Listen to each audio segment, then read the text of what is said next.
Okey, mungkin ada orang cakap Bos Ijan ni kurang kerja kepada yang baru kenal Bos Ijan. Okey, kepada yang baru kenal Bos Ijan, dengar baik-baik geng. Masalah, bukan masalah. Bos Ijan berniaga dah lebih 10 tahun. Memang betul ada orang kurang faham jati. Dan kenapa Bos Ijan buat macam ni geng? Setiap orang yang datang tu dia beza-beza. Ada yang rumahnya banjir, ada yang tak banjir. Ada yang ingin tahu, ada nak yang kualiti macam ni. Nis ataupun minat orang terhadap jati ni beza-beza. Bukan sebab harga ataupun design.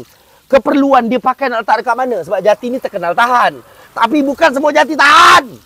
Kenapa dia? Salah satu ni geng, ni contoh. Okey, ada orang yang biasa JB JB kena banjir lumpur.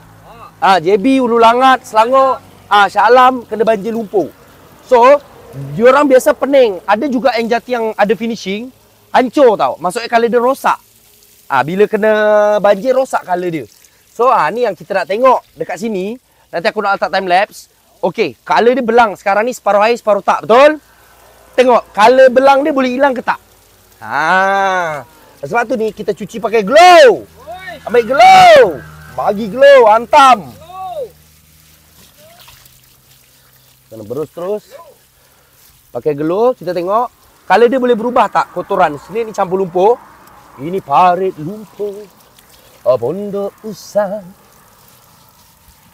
Oh yeah. Tapi naik. Sebab tu kalau kayu direndam dalam air, tahan sebenarnya. Awet.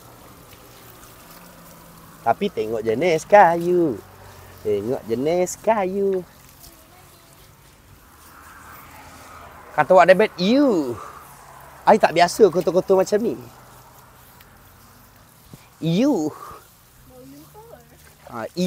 Wak Debet tak?